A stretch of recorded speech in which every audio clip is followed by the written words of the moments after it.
Jadi saya dengar ini soalnya pernah juga ikut ngembangin apa namanya bento terkenal di Indonesia juga. Ya. Nah, itu. Jadi yang katanya Nur kasihan jualan ayam, saya lihat, loh, kok mobil Nur lebih bagus dari saya? Bagaimana biar saya bisa bisnisnya jalan, saya bisa jalan-jalan. Nah.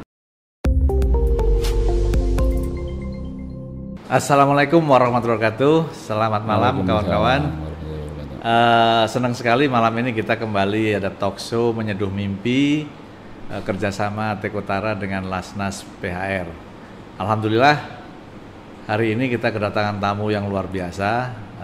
Beliau adalah pakar kuliner yang kebetulan akan mengadakan seminar kuliner di Pekanbaru.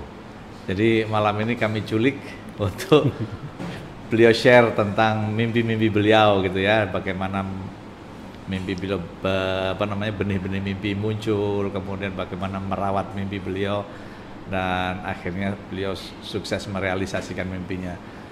Beliau di samping pakar kuliner, beliau juga pengusaha kuliner yang sudah sukses gitu ya, dan kita akan belajar nanti dari beliau. Nah kalau selamat malam Pak Kuat. Malam Pak Son. Selamat datang di Pekanbaru. Ini luar biasa. Pertama terima kasih nih sudah mau diculik. Ya. Jadi saya kenal Pak Kuat ini sudah beberapa tahun yang lalu ya, dan sudah beberapa kali ketemu, beberapa kali ngobrol, dan kami ada dalam network pengusaha-pengusaha gitu ya. Nah yang menarik ini begini nih Pak Kuat, kan Pak Kuat mau ada workshop nih. Di Pekanbaru. Nah, yang menarik itu selalu ada Pak Kuat muncul di video gitu selalu bilang harus punya mimpi gitu. Nah, sekarang mau tanya saya nih. Jadi emang Pak Kuat dari kecil memang sudah mimpi punya menjadi pengusaha kuliner atau pakar kuliner gitu? Ya, enggak sebetulnya. Kalau bicara mimpi, saya dapat kata impian atau dream itu sebetulnya tahun 95. 95? Ya, jadi waktu itu saya ikut seminar, pembicaranya itu orang Amerika. Di tenis indoor Senayan. Namanya Skip Ross. Dia bilang, yang saya ingat sampai sekarang adalah, you must have a dream. Oke. Itu. Kamu harus punya impian. Impian itu bisa merubah hidup seseorang katanya. Gitu. Dan berbicara impian besar sama impian kecil sama-sama gratis. Kalau sama gratis ngapain kecil-kecil gitu, kagok gitu. Nah itu yang membuat saya mengaruhi secara tidak langsung mempengaruhi mindset saya bahwa ya harus punya mimpi dan sebagainya gitu. Dan dari situ yang saya mulai sedikit juga agak mengganggu dalam pengertian keseharian. Iya. Terus saya mimpi apa gitu. Jadi waktu itu belum tahu. Belum tahu. Nah, muncul benih-benih mimpinya itu gimana itu, Pak? Jadi waktu itu benih mimpi untuk jadi pengusaha kuliner seperti sukses seperti sekarang lah ya. Sebetulnya mau jadi apa saya juga nggak tahu. Cuman waktu itu saya tinggal di Mertua Indah. Di Mertua Indah. Mertua saya itu pensiunan BUMN. Setiap hari kok saya lihat nggak happy. Pegawai BUMN tapi nggak happy. Sudah pensiun. Sudah pensiun ya. Jadi katanya kesel karena tidur nunggu sholat subuh nunggu sarapan nunggu sholat duhur. Itu rutinitas itu membuat dia itu kesel gitu. Mati lampu sedikit aja dari PLN kayaknya nggak happy gitu. Terus saya tanya, Pak, bukannya enak pensiun? Enggak, capek katanya. Saya sudah pensiun ini. Makanya pensiun yang penting aktivitas. Yang penting. Mertua saya kan tidak punya aktivitas. Itu yang membuat saya, apalagi nanti saya kan. Itu saya terus berpikir. Berpikir, dan kebetulan saya dulu banyak berinteraksi dengan orang-orang yang notabene punya bisnis. Jadi belum bisa ngomong pengusaha belum. Punya bisnis. Punya bisnis saja. Pokoknya kalau ditanya usaha gitu. Nah itu saya kolerasikan antara mertua saya bilang katanya pensiun itu capek karena aktivitasnya monoton. dengan temen, oh kalau gitu saya harus punya bisnis. Oke. Nah, itu. Iya. Itu. Jadi pertama itu sih. Oke. Nah, kemudian mulai kan tadi keingin untuk punya bisnis supaya lebih aktif gitu ya, supaya nggak monoton seperti mertua. Nah, mulai benih menjadi pengusaha kuliner itu apa triggernya gitu? Sebetulnya itu bukan, jadi kalau diurut itu harus diurut ini. Ya. Iya. Awalnya itu teman saya jualan kaos. Oke. Kaos Mickey Mouse, terus kaos Billabong kayak gitu sama Singlet. Boleh nyebut ini ya? Boleh lah. Ya itu terus saya ikut-ikutan jualan. Oke. Saya ikut-ikutan jualan terus dan menurut saya waktu itu saya sudah merasa semangat karena ada hasil. Oke. Ada hasil. Hasilnya cukup bagus. Nah, sekali waktu saya mendengar teman saya di Bekasi itu jualan ayam. Ayam hidup, ayam fried chicken.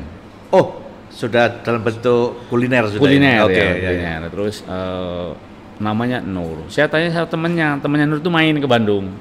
Gitu. Gimana kabar si Nur? Nah, teman saya itu ngomong yang membuat konotasinya itu kayaknya kasihan. Sekarang Nur jualan ayam. Ya. Oh, pakai sepeda wat katanya. Pakai jualan ayam katanya. Iya. Ya jualan ayam lah di pinggir jalan kayak gitu. Oke. Nah, saya semangat sekali mendengar teman saya kok kayaknya kasihan gitu. Semangat dalam pengertian saya ingin menjadikan dia agen kaos saya. Oh gitu. Ya. Awalnya gitu. Awalnya gitu. Nah, saya janjian sama dia datang ke rumahnya. Saya bawa kaos. Oke. Berkodi-kodi. Bawa kaos. Waktu itu ya saya sudah punya mobil lah. Oke. Dengar teman saya kan katanya kasihan jualan pakai sepeda itu. Pas saya nyampe ke rumahnya saya kaget sekali. Saya kaget apa yang saya bayangkan jauh dari faktanya. Jadi yang katanya Nur kasihan jualan ayam, saya lihat, loh kok mobil Nur lebih bagus dari saya? Padahal tadi niatnya mau nolong supaya jadi agen ya? Jadi agen. Oke. Gitu. Jadi, dia waktu itu punya mobil sedan, saya ingat Baleno baru. Oke. Panther baru. Nggak satu berarti mobilnya? Nggak satu, terus mobil bak. Nah saya mobilnya Carry. Kan zaman dulu mobil yang standar Carry ya. Carry ya, gitu. iya. Saya jadi merasa, loh ini saya salah dapat informasi nih. Gitu.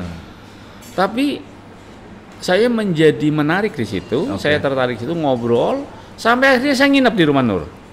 Oke. Nginep, dan saya bilang sama dia, saya kepengen jualan ayam seperti kamu di Bandung.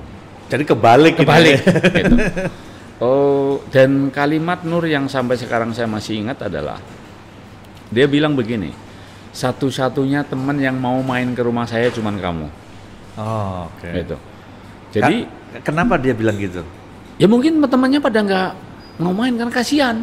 Ya, karena underestimate itu. Okay. Dan saya langsung dikasih. Iya. Itu sampai saya pulang, saya tidak pernah cerita saya di mobil bawa kaos. Baru sekarang terbuka itu. Jadi kaos yang berkodi-kodi itu tidak pernah saya buka. Bahkan saya pulangnya, saya bawa bumbu fried chicken dari Nur. Itu. Nah itu yang membuat. Jadi itulah mulainya ya. Mulainya itu.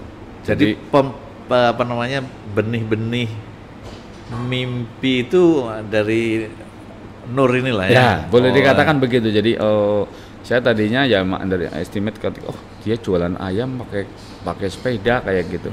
Di dalam arti kasihan amat kan. Logika saya kan jualan ayam sama jualan kaos kan lebih keren jualan kaos. Pak bawa mobil lagi ya. Bawa mobil. Ini bawa ternyata sepeda. Dia sampai ke sana kebanting. Nah, terus gimana kelanjutannya, Pak? Ini kan baru benih mimpinya ya. Nah, bagaimana merawat benih ini sehingga tumbuh dan akhirnya ini gimana bisa ceritain? Itu saya langsung bawa bumbu, beli bumbu dari dia, terus saya jualan ayam fried chicken di Bandung itu. Nah, jualan fried chicken di Bandung.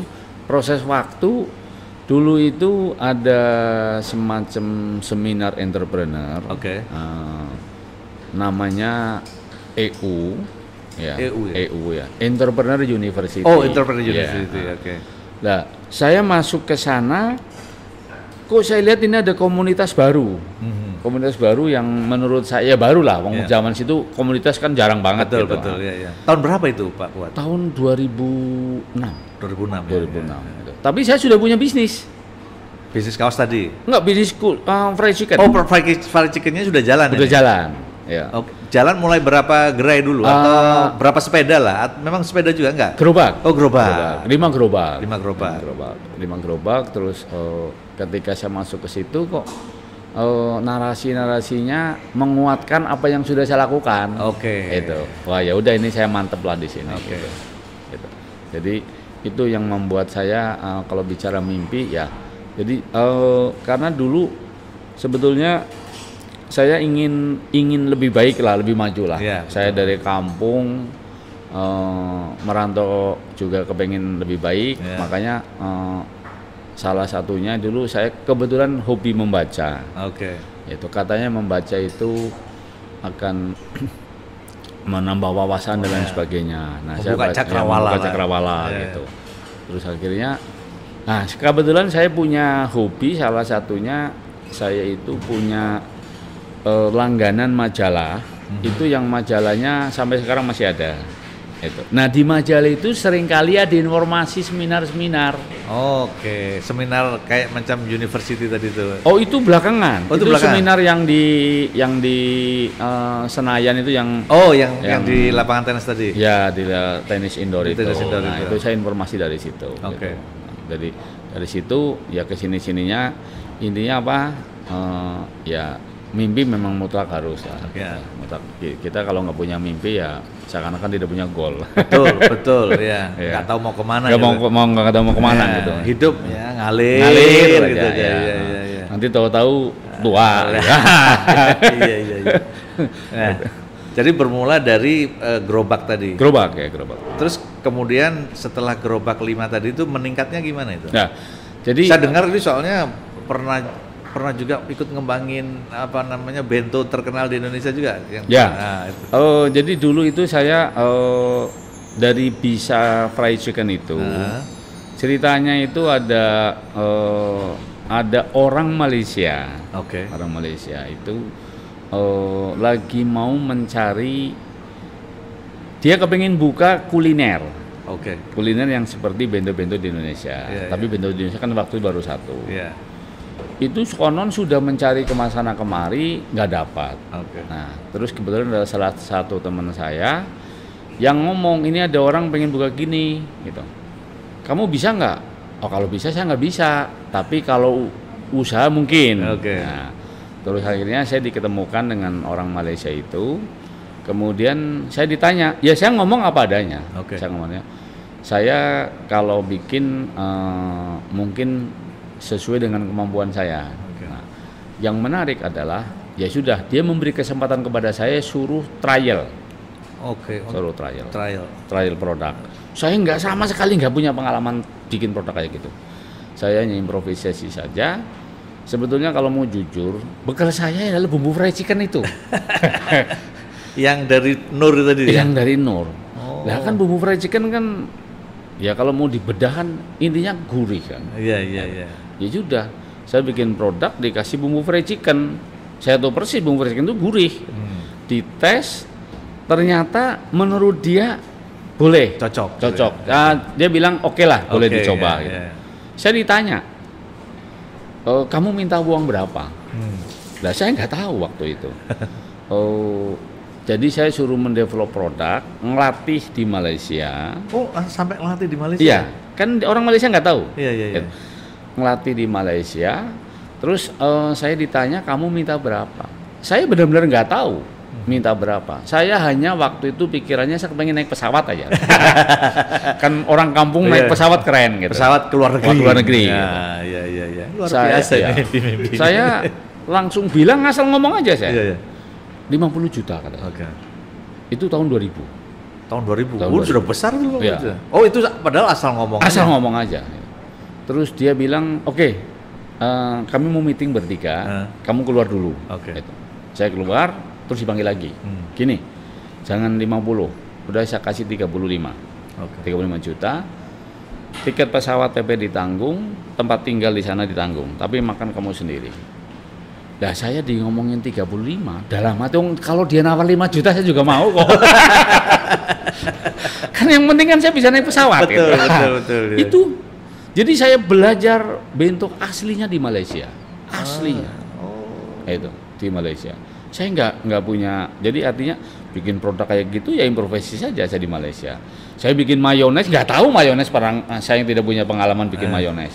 Itu justru belajarnya di Malaysia. Belajarnya di Malaysia. Itu, yang ngebiayain kan karena mereka kasih kesempatan. Kasih kesempatan.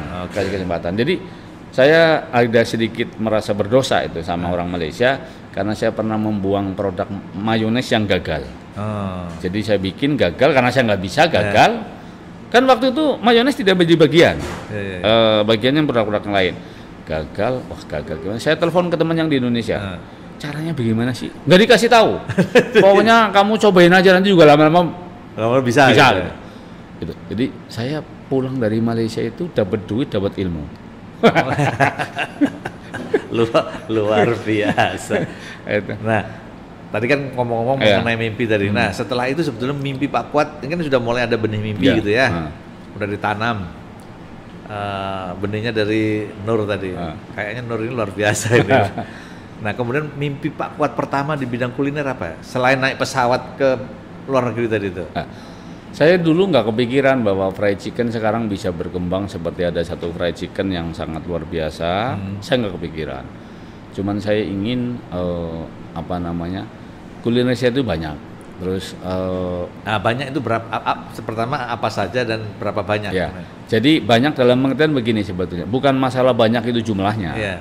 Jadi kuliner itu kan saya dikomporin lagi nih sama kelas EU, Entrepreneur University itu pokoknya dulu dia ada jargon yang sampai sekarang ya menurut saya baik juga asal kita berpikir positif. Kita punya bisnis, yang penting bisnisnya jalan, pemiliknya jalan-jalan. Itu. Jadi jargon itu yang membuat saya secara tidak langsung mempengaruhi. Jadi akhirnya bagaimana biar saya bisa bisnisnya jalan, saya bisa jalan-jalan. Itu mimpinya itu ya? Ya. Dan sekarang udah kecapai itu? Boleh dikatakan sudah. Luar biasa. Boleh katakan. Ini karena gini nih sedikit spill ini. Saya kena jargon itu, bisnis jalan, owner jalan-jalan. Ternyata saya bikin bisnis ini jalan, tapi saya jalan-jalannya ke pasar nganter istri belanja.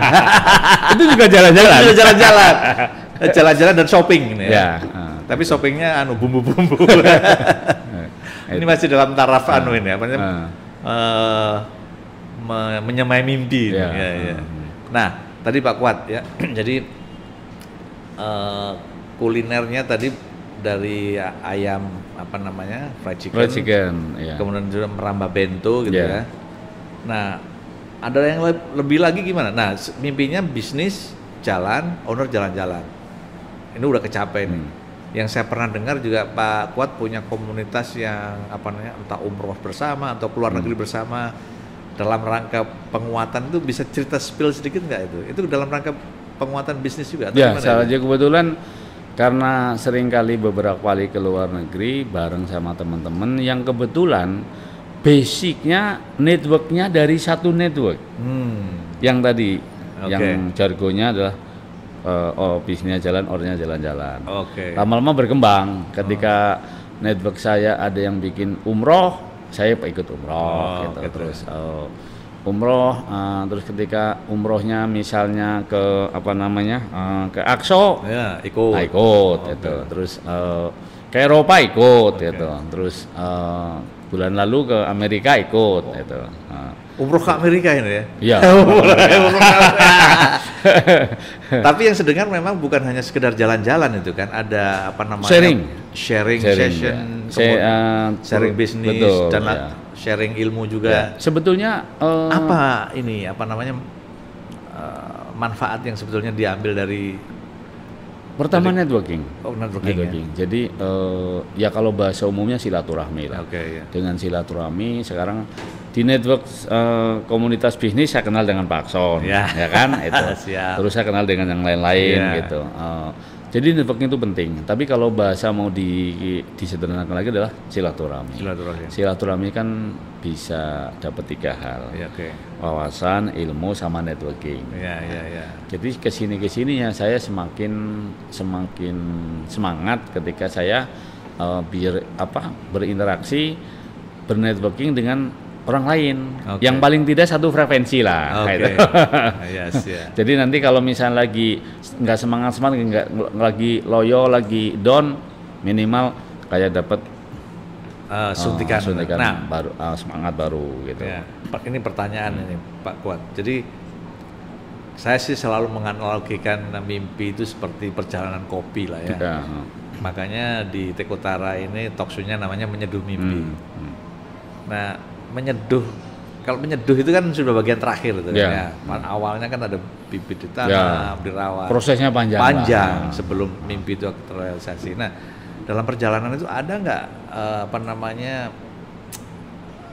perjalanan menyeduh mimpinya? Ada, kalau kopi itu ada hama-hama yang mengganggu perjalanan itu, ada nggak, bisa share nggak, dan bagaimana mengatasinya itu? Oh ya ada. Mungkin ini bisa di share sedikit. Jadi yang ngomong mimpi gitu. Kita memang kita ngomongin mimpi, dia bilang mimpi gitu loh. Mimpi lu gitu. Ngaca lah gitu, ngaca. Ya ada aja itu. Mereka yang disebut adalah pencuri mimpi kita. Gitu. Jadi kalau artinya kalau kita ya biarin aja mereka ini, ya paling kita tinggal buktikan aja gitu. Jadi yang membuat kita jadi tambah down. Tapi kan kembali kita punya satu komunitas yang frekuensinya itu sama. Nah itu yang membuat kadang-kadang udah biarin, itu mah biasa katanya gitu. Itulah yang menguatkan. Gitu. Nah, entah melalui, apalagi sekarang komunikasi gampang, bisa lewat grup dan lewat sosmed atau lewat apa. Dan seperti kemarin kita kumpul dengan teman-teman, malah muncul ide baru ketika. Jadi hampir setiap kali kami bertemu secara intens itu waktu saya umroh ke Aqsa, ketemu ide baru, muncul ide bisnis baru. Nah kemarin di Amerika pun kita ketemu ide bisnis baru dan mudah-mudahan nanti segera terrealisasi. Nah, ini salah satunya satu grup kita loh di network. Oh ya? Iya, itu. Boleh di-spill lah nanti. Itu. Nah sekarang ini masih ada nggak? Gini lah, bisa di-share mimpi yang masih belum terrealisasi dan masih dikejar sama Pak Kuat? Ya kalau ke luar negeri, ke jalan-jalan, saya kepengen selatan belum. Mimpinya mau jalan-jalan ke selatan. Ya. Kalau dari segi selatan itu Australia, New Zealand. Kalau utara kan sudah dari misalnya Eropa, Rusia, terus kemudian China, terus Asia sampai ke sana udah ya. Yang ke selatan belum ya? Belum. Down under gitu. Kebetulan ada motivasi lagi. Teman saya siap nanti nganter-nganter katanya. Wah, nanti tolong diajak juga lah. Jadi Pak, kalau itu kan jalannya. Kalau dari segi bisnis Pak Kuat masih ada mimpi lain yang mau direalisasikan? Terutama di kuliner ini. Secara physically saya sudah tidak seperti dulu, tapi saya lebih mendorong ke anak-anak. Jadi mimpinya membantu orang lain merealisasikan mimpi gitu ya. Betul, anak-anak, karena saya banyak melihat bahwa anak-anak itu ketika misalnya saya banyak lihat orang di kuliner. Kuliner itu orang tuanya berhasil membangun kuliner, berhasil menyekolahkan anak-anaknya, tapi anak-anaknya tidak ada yang tertarik nerusin bisnis orang tuanya. Nah itu karena edukasi yang salah dari orang tua. Itu. Nah ini jangan sampai kita mengedukasi yang salah. Jadi mimpinya Pak Kuat sekarang ini bagaimana bisnisnya Pak Kuat ini bisa dilegasikan ke next generation dan makan berkembang gitu. Ya betul. Itu. Dan saya banyak belajar dari kegagalan orang lain itu tadi. Jadi edukasi yang salah kepada anak-anak. Ya sebenarnya edukasi tidak bermaksud mengedukasi, tapi secara tidak langsung saya menggarisbawahi bahwa itu edukasi yang salah dari orang tua. Bisa kasih contoh enggak? Contoh misalnya sederhananya. Banyak pebisnis kuliner yang sibuk subuh harus ke pasar. Ini kayak saya itu. Itu nanti anak-anak rekamnya, wah ini mah nggak gua banget kata orang Betawi. jadi itu membuat tidak menarik buat anak-anak. Itu.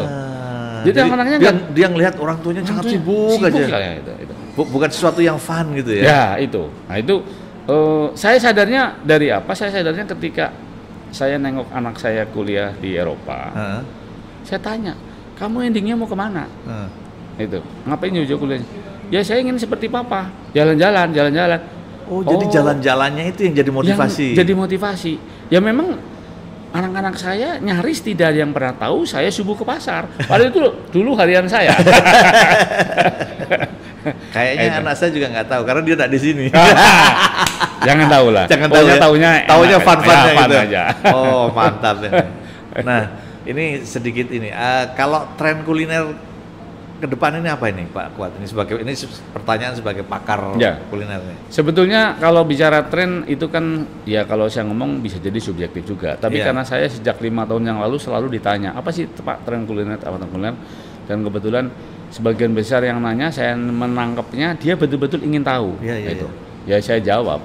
Jadi tren kuliner yang sekarang ini menurut saya, dan saya sudah ngomongin 5 tahun yang lalu, tapi kecenderungannya tambah tren adalah misalnya saya mengkategorikan dari positioning atau kategori produk. Kuliner itu masyarakat ingin apa? Masyarakat mempersepsikan kuliner itu apa? Contoh misalnya kategori sambal sekarang ngetren sambal.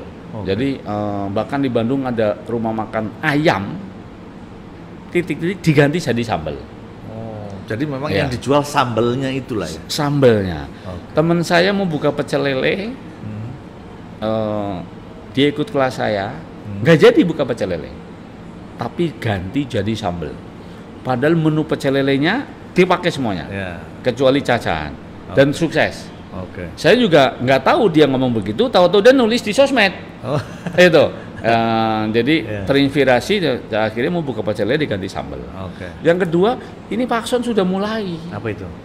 Coffee shop ini masih tren ini ya? Masih sangat tren. Luar biasa. Gitu. Coffee shop itu tren. Saya bukan ngomong karena Pak Akson buka coffee shop, bukan. Kalau saya ngomongin sambal, Pak Akson bukan punya sambal. Nggak punya sambal ya. Nanti jangan-jangan saya buka sambal lagi nanti. Boleh.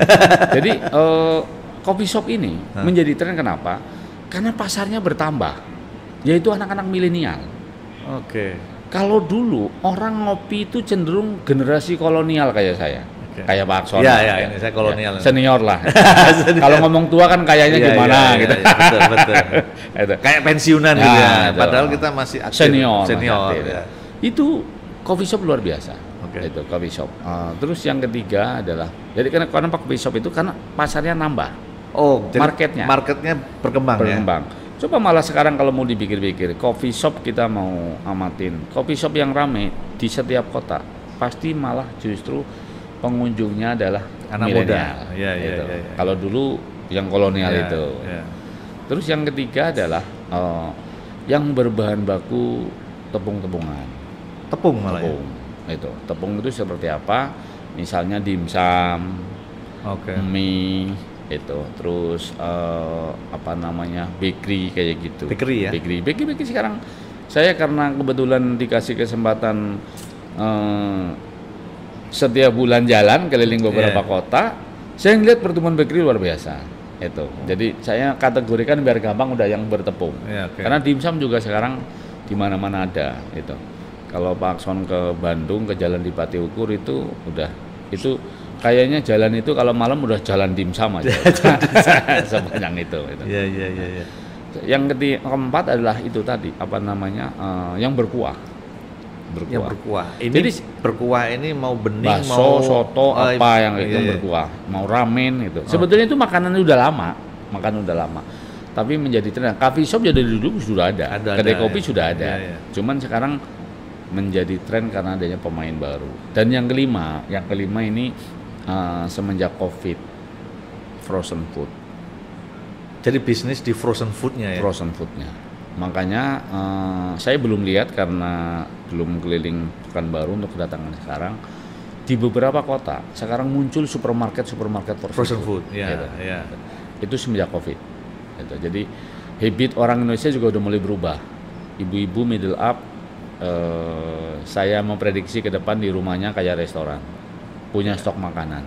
Tinggal frozen food. Tinggal buka aja buka. Anaknya mau sekolah, masakin udah tinggal buka, goreng, jos atau kukus sudah yang praktis itu. Jadi karena sisi praktisnya itu frozen food. Jadi 5 itu. Tapi ya tadi saya ngomong 5 ini kategori ini sudah lima tahun yang lalu saya omongin. Itu. Dan terbukti sekarang. Terbukti sekarang. Betul. Ya, betul. Wah, luar biasa. Ya. Wah, jadi saya merasa ini I'm on the right track ini. On the right track, on the right track. Kan waktu saya datang ke sini, udah Pak mantap ini Pak. Iya. Tapi waktu itu bukanya pas COVID, jadi agak tersendat-sendat. Tapi ada nanti yang saya kasih tips ya. Ini rahasia ini. Jadi tipsnya itu cuma untuk saya ini. Tapi jadi gini pemirsa, Pak Kuat ini adalah pakar kuliner. Tips-tips itu sebetulnya kawan-kawan bisa kalau mau tahu lebih jauh ya ikut seminarnya lah atau workshopnya gitu ya. Beliau besok ya? Besok. 2 hari ya? 2 hari. 2 hari. Kalau nggak sempat yang besok, beliau akan sering kok. Beberapa kali beliau datang ke sini ada komunitas. Kalau Pekanbaru rata-rata setahun 2 kali lah. Setahun 2 kali ya. Nanti karena saya kangen dengan durennya. Dan kangen dengan Pak Akson. Mantap. Iya ya, waktu itu mau ke sini nggak jadi gara-gara COVID. Ya, gara-gara COVID. Ya, betul, jadi agak tertunda. Sebelum kita tutup ini Pak Kuat nih. Ada pesan untuk generasi muda nggak ini? Terutama di bidang kuliner ini. Ini kan kalau kita bilang kuliner memang ada trennya, apa yang harus diwaspadai? Karena ini kan juga kita bilang ada red ocean lah ya, bukan. Jadi persaingannya ketat. Luar biasa. Nah, kira-kira tips apa yang bisa di-share ini, terutama untuk generasi muda nih, karena sektor informal ini memang berkembang juga. Ya sebenarnya kalau generasi muda sekarang mestinya jauh lebih terbuka dalam pengertian kesempatan lebih terbuka, nggak seperti generasi kita karena sekarang dunia sudah begitu terbukanya, informasi begitu terbukanya. Tapi yang saya sering lihat generasi muda ini, saya itu tadi yang pertama, kadang-kadang tidak berani bermimpi. Nggak berani bermimpi. Mimpi gratis saja nggak berani. Ya, apalagi suruh beli. Ya itu. Sampai sekarang masih gratis, sudah mimpi aja yang besar gitu. Paling-paling diketawain sama teman-teman. It's okay lah ya. Oke. Itu yang ngetawain karena dia tidak punya mimpi. Ya, betul. Gitu. Dan kalau sudah punya mimpi ya, kalau bahasa sederhananya memantaskan diri untuk mencapai mimpi itu dan berusaha mengejar mimpi itu dengan berbagai action. Berbagai action. Nah, kalau mengenai action, kan kita itu kalau bicara action itu kalau saya dulu diajarin di komunitas, action dulu. Nanti bagaimana nanti. Gitu. Tapi setelah saya pikir-pikir benar juga, karena kalau kita nggak berani action, kebanyakan mikir malah nggak jalan-jalan. Betul. Ya. Dan kalau mau mengenai action, saya nyontek actionnya Bung Karno aja. Bung Karno untuk bangun negara kan action aja dulu, proklamasi aja dulu. Hal-hal lain akan diatur dalam tempo yang sesingkat-singkatnya. Udah kayak gitu. Luar biasa. Aduh. Jadi memang itu action dulu ya. Action dan akson dulu. Action dan akson. Gitu, ya. Oke, Pak Kuat, sekali lagi terima kasih atas kehadirannya di Tekutara. Ini memang tempat menyeduh mimpi. Mudah-mudahan bincang-bincang kita ini juga bisa menginspirasi ya kawan-kawan yang mendengarkan bincang kita, terutama mengenai mimpi itu. Dan nanti bisa mudah-mudahan dari sini lahir ya. Impian-impian yang terwujud. Insya Allah. Karena memang ini tempat menyeduh mimpi ini. Jadi pertama, ini kawan-kawan dengerin ya. Pertama, mimpi itu gratis. Jadi kalau gratis ya bikinlah mimpi yang besar gitu ya, dan jangan tanggung-tanggung. Yang kedua, mimpi itu juga harus direalisasikan, action ya. Action, akson juga boleh gitu. Tapi akson udah ada yang punya. Jadi action aja. Jadi harus ada action gitu. Kalau cuma mimpi-mimpi nggak ada action, terlalu banyak planning, nah itu nanti NATO tuh ya. No action token ya. Nah ini yang menarik ini, baru saya dengar ini. Tirulah bapak bangsa kita Bung Karno, proklamasi dulu.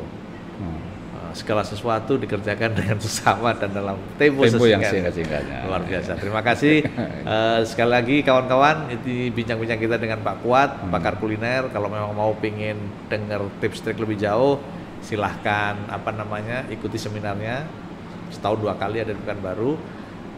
Sebelum kita tutup ya, kembali ini adalah kerjasama kolaborasi, ini berjemaah ini. Ya, nggak apa-apa. Dengan Lasnas PAR. Lasnas PAR ini keren nih Pak Kuat. Mereka punya tagline menebar energi kebaikan. Oh iya, mantap. Itu yang penting. Itu penting. Ya, itu jadi tadi itu dengan berjamaah insya Allah hasilnya 27 kali lipat itu ya. Dan kalau mau jalan jauh memang harus berjamaah. Ya. Kalau sendirian capek. Oke, luar biasa. Sekali lagi kita akhiri. Billahi taufiq wal hidayah. Assalamualaikum warahmatullahi wabarakatuh. Waalaikumsalam warahmatullahi wabarakatuh.